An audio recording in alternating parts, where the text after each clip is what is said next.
Hiya, this is Spencer. I am in the middle of working on a video, and while I was making some parts of it, realized that there was something important that I needed to share.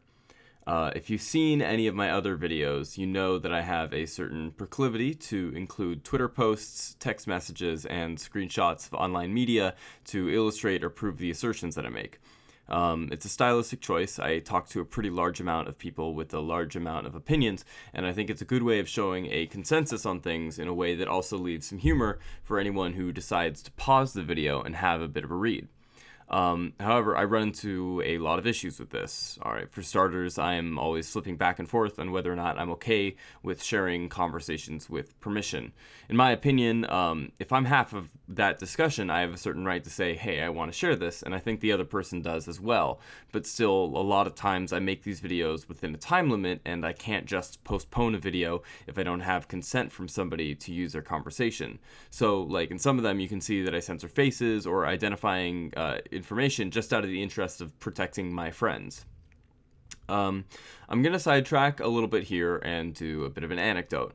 I have made at least one or two memes in my life, and a little while ago I made an edit of a drill tweet that related to a friend of mine who really likes buying military stuff. However, once my friend saw it, he freaked out. He told me that he was really uncomfortable with the meme because it looked a good deal like an actual Twitter post, and for a second he was confused about whether or not he had actually tweeted it, despite the fact that he does not have a Twitter. When I show text messages in my videos, 99% of them are the real message, but I will admit that I sometimes cheat a little. Almost all of the edits that I've done have been to clean up a message or to protect somebody's identity. But in one instance for my video, Hierarchical Perspectivism, I did edit a message for a joke. Right now, I'm working on a video called Toxic Positivity, and I made the decision to do the same. But as I am making it right now, I am realizing it's probably the wrong decision to make, and morally, it's the better thing to do to avoid editing text like this in the future. What you are watching right now is the process of me doing one of these edits. I am showing it to you because I want to show you how easy it is to do. In about half an hour, I took a screenshot of a text message that my friend sent it to me, and I turned it into a fully modular image document where every detail, the name of the person in the text, the content of the message, in the battery life, and the data connection, can be changed with just the click of a button. All that someone has to do to make a convincing fake is export the image with a small amount of compression, and any discrepancies between my version and an actual screenshot are indistinguishable on a non-metadata level.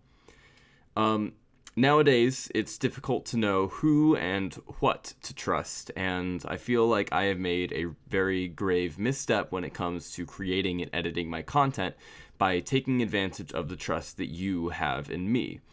In regards to my friends Isabel and Brian, I can promise you that I spend a lot of time communicating with them about the references I have to them in my videos, but it's up to you to decide, I guess, how much that promise means in the light of this. I will do my best to ensure that I never transgress like this in the future. I already walk, I feel, a very morally fine line by using real conversations in my work, and I take ethics very seriously. It's creepy to me that we can just alter digital records like this as we please, and it's something I think that we need to keep an eye out for in other people's social media when we see things like this and allegations levied at people.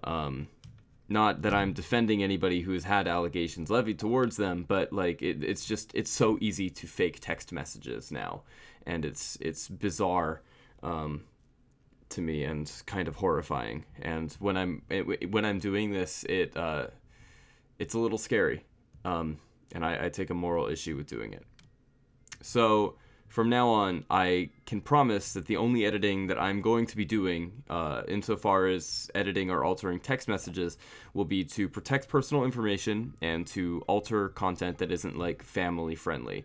If I don't know if you guys, I made some non swear words, non drug reference edits of hierarchical of my internet grammar series where just any reference to any naughty language or subpar topics were taken out. So I will do edits like that just for the sake of keeping things PG-13. But I'm not going to be changing any jokes or doing anything like that, putting words into people's mouths that they aren't okay with having come out of them in the first place. Thank you so much for sticking with me, and I apologize for having been dishonest.